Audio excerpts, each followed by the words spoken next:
Halo teman-teman semuanya, perkenalkan nama saya Yuli Kartika. Saya mahasiswa Ilmu Politik dari Universitas Tanjung Pura Pontianak. Nah, di sini saya akan memaparkan atau menjelaskan mengenai salah satu materi di mata kuliah Seminar Masalah Politik, yaitu mengenai Presidential Threshold dan Parliamentary Threshold. Baiklah, kita akan memasuki materinya. Sistem pemilihan umum di Indonesia mengenal 3 sistem ambang batas atau threshold, yaitu electoral threshold, parliamentary threshold, dan presidential threshold. Nah, secara singkat, threshold atau ambang batas dapat didefinisikan sebagai batas minimal suara yang mesti dimiliki oleh peserta pemilu untuk memperoleh hak tertentu dalam pemilu. Nah, hak-hak tertentu tersebut merupakan yang antara lain adalah hak untuk menjadi peserta pemilu berikutnya, hak untuk memperoleh kursi di parlemen, hingga hak untuk mengajukan pasangan capres atau cawapres pada pemilu berikutnya. Kita akan memasuki materi yang pertama, yaitu Presidential Threshold. Goffridus Goriseran dalam bukunya Kamus Pemilu Populer, Kosakata Umum, Pengalaman Indonesia dan Negara Lain menyebutkan presidensial threshold adalah ambang batas perolehan suara yang harus diperoleh partai politik dalam suatu pemilu untuk dapat mengajukan calon presiden. Nah, yang artinya presidensial threshold menjadi syarat bagi seseorang untuk dapat mencalonkan diri sebagai presiden atau wakil presiden di pemilihan umum. Nah, secara garis besar, presiden threshold adalah ambang batas kepemilikan kursi di DPR agar bisa mengusulkan calon presiden atau wakil presiden. Presentasi minimal dari kepemilikan kursi ini dapat berupa suara dari partai politik atau gabungan parpol yang dijadikan syarat untuk mengajukan calon presiden dan wakil yang diterapkan di RI sejak tahun 2004. Baiklah, selanjutnya yaitu dasar hukum. Nah, di Indonesia, sistem presidensial threshold pertama kali diatur dalam Undang-Undang Nomor 23 Tahun 2003 tentang pemilihan umum presiden dan wakil presiden. Nah, yang saat ini sudah tidak berlaku lagi. Nah, dalam Undang-Undang Nomor 23 Tahun 2003 ini disebutkan dalam pasal 5 ayat 4 bahwa pasangan calon sebagaimana yang dimaksud pada ayat 1 hanya dapat diusulkan oleh partai politik atau gabungan partai politik yang memperoleh sekurang-kurangnya 15% jumlah kursi DPR atau 20% kursi perolehan suara sah nasional dalam pemilu anggota DPR. Nah, pemilihan presiden dan wakil presiden tahun 2004, 2009, dan 2014 mengacu pada Undang-Undang Nomor 23 Tahun 2003 dengan menggunakan ambang batas hasil pemilihan legislatif yang telah dilaksanakan sebagai dasar pencalonan presiden dan wakil presiden. Baiklah, materi yang selanjutnya yaitu sejarah presidensial threshold. Yang pertama yaitu pemilu 2004. Ambang batas pencalonan presiden dan wakil presiden pada 2004 berubah-ubah. Di Indonesia, presidensial threshold pertama kali dirumuskan dalam Undang-Undang Nomor 23 Tahun 2003 tentang pemilihan umum presiden dan wakil presiden. Nah, pasal 5 ayat 4 itu menyatakan bahwa pasangan calon presiden dan wakil presiden hanya dapat diusulkan oleh partai politik atau gabungan partai politik yang memperoleh sekurang-kurangnya 15% jumlah kursi DPR atau 20% dari perolehan suara sah nasional dalam pemilu anggota DPR. Nah, ketentuan ambang batas itu pun kali ini pertama kali, diterapkan pada pemilu 2004 yang bertepatan dengan pertama kalinya Indonesia melangsungkan pemilihan presiden atau pilpres secara langsung. Nah, selanjutnya yaitu pemilu 2009, 5 tahun setelahnya atau pada pilpres 2009 besaran presidensial threshold berubah. Nah, hal ini diikuti dengan berubahnya undang-undang pemilu. Saat itu pasangan calon presiden dan wakil presiden dapat diajukan oleh partai politik atau gabungan partai politik yang memiliki sekurang-kurangnya 25% kursi di DPR atau 20% kursi sah nasional dalam pemilu legislatif. Aturan itu tertuang dalam Undang-Undang nomor 42 tahun 2008. Pemilu tahun 2014. Adapun pada pemilu 2014 besaran presidensial threshold tak berubah. Pilpres 2014 tetap mengacu pada Undang-Undang 42 tahun 2008.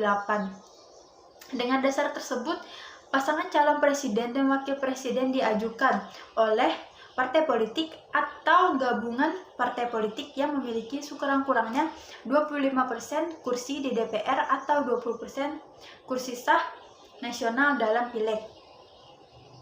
Nah, selanjutnya yaitu 2019. Sementara pada Pilpres 2019, ambang batas yang digunakan adalah perolehan jumlah suara DPR dan suara sah nasional pada pemilu anggota DPR periode sebelumnya. Hal ini karena pelaksanaan Pilpres dan pileg dilaksanakan secara serentak pada April 2019. Pilpres 2019 diikuti oleh dua pasangan calon, yakni Jokowi dan Ma'ruf Amin dan Prabowo Sandiaga Uno. Jokowi dan Ma'ruf tampil sebagai pemenang dengan perolehan suara 55,50% dan mengalahkan Prabowo Sandiaga yang mengantongi 44,50% suara. Nah, selanjutnya yaitu materi parliamentary threshold. Goufridus Goriseran menjelaskan parliamentary threshold adalah ambang batas perolehan kursi oleh partai di parlemen atau Dewan Perwakilan Rakyat. Dengan kata lain, parliamentary threshold adalah ambang batas perolehan suara minimal partai politik dalam pemilu untuk diikutkan dalam penentuan perolehan kursi di DPR. Nah, ketentuan ini pertama kali diterapkan pada pemilu 2009. Misalnya pada tahun 2009 diatur bahwa partai politik peserta pemilu yang diikutkan dalam pembentukan perolehan kursi di DPR dalam kurung tidak untuk Dewan Perwakilan Rakyat Daerah, Provinsi atau DPRD Kabupaten Kota adalah memenuhi sekurang-kurangnya 2,5% dari jumlah suara sah nasional. Nah, sedangkan untuk pemilu 2014 naik menjadi 3,5% dan berlaku pula untuk DPRD Provinsi dan DPRD Kabupaten Kota. Nah, menurut Kacung Marican, yang dimaksud ambang batas parlemen adalah batas minimal suatu partai atau orang untuk memperoleh kursi atau wakil di parlemen. Nah, maksudnya adalah agar orang atau partai itu mampu melaksanakan fungsi sebagai wakil karena mendapatkan kekuatan memadai di lembaga perwakilan atau di Indonesia terkenal dengan istilah parliamentary threshold. Nah, pernyataan tersebut juga disetujui oleh Hanta Yunda yang mengatakan bahwa dalam logika politik pemerintahan sebenarnya bukan jumlah partai politik peserta pemilu yang dibatasi, tetapi jumlah ideal kekuatan partai politik yang perlu dibedakan atau dirampingkan di parlemen. Materi selanjutnya yaitu alasan. Pendukung aturan ambang batas parlemen berpendapat bahwa adanya batas minimal mencegah kelompok-kelompok kecil dan radikal di parlemen. Nah, hal ini dianggap baik karena untuk menyederhanakan parlemen serta membantu terbentuknya pemerintahan dan parlemen yang stabil.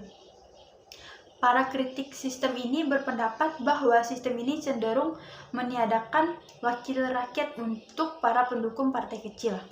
Nah, selanjutnya yaitu materi sejarah.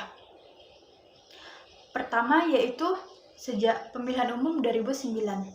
Berdasarkan pasal 202 Undang-Undang Nomor 10 Tahun 2008, ambang batas parlemen ditentukan sebesar 2,5% dari jumlah suara sah secara nasional dan hanya diterapkan dalam penentuan perolehan kursi DPR dan tidak berlaku untuk DPRD provinsi dan DPRD kabupaten kota. Nah, ketentuan ini diterapkan pada pemilu 2009. Selanjutnya, pemilu umum 2014. Dalam Undang-Undang Nomor 8 Tahun 2012, ambang batas parlemen ditetapkan sebesar 3,5% dan berlaku nasional untuk semua anggota DPR dan DPRD. Nah, setelah digugat oleh 14 partai politik, Mahkamah Konstitusi kemudian menetapkan ambang batas 3,5% tersebut hanya berlaku untuk DPR dan ditiadakan untuk DPRD. Nah, ketentuan ini direncanakan akan diterapkan sejak pemilu 2014. Pemilihan umum 2019. Dalam Undang-Undang Nomor 7 Tahun 2017, ambang batas parlemen ditetapkan sebesar 4% dan berlaku nasional untuk semua anggota DPR. Nah, ini adalah materi tambahan. Menjelang pemilihan umum tahun 2024 mendatang, permohonan uji material aturan mengenai ambang batas pencalonan presiden banyak berdatangan ke Mahkamah Konstitusi. Nah, kali ini Ikhwan Mansur Situmaim yang berprofesi sebagai aparatur sipil negara atau ASN menguji pasal 222 Undang-Undang Nomor 7 Tahun 2017 atau Undang-Undang Pemilu yang dinilai membatasi jumlah calon presiden yang maju dalam pemilu 2024 maksudnya. Dalam permohonannya, pemohon juga mendalilkan pasal 222 Undang-Undang Pemilu justru berdampak pada tiadanya kesempatan masyarakat untuk menilai calon-calon pemimpin bangsa yang dinilai dari partai politik peserta pemilu nantinya. Nah, menurut pemohon pula, ketentuan ambang batas tersebut dapat mempengaruhi masa depan demokrasi dan membiarkan ketentuan tersebut berarti membiarkan diri tercengkram ke politik oligarki. Nah, untuk itu dalam petitumnya pemohon meminta agar Mahkamah membatalkan keberlakuan pasal 202 Undang-Undang Pemilu. Nah, pemohon ini juga meminta agar Mahkamah menyatakan pasal 222 Undang-Undang Pemilu bertentangan dengan Undang-Undang Dasar 1945. Nah, itu adalah pemahaman atau pemaparan materi terkait presidensial dan parliamentary threshold.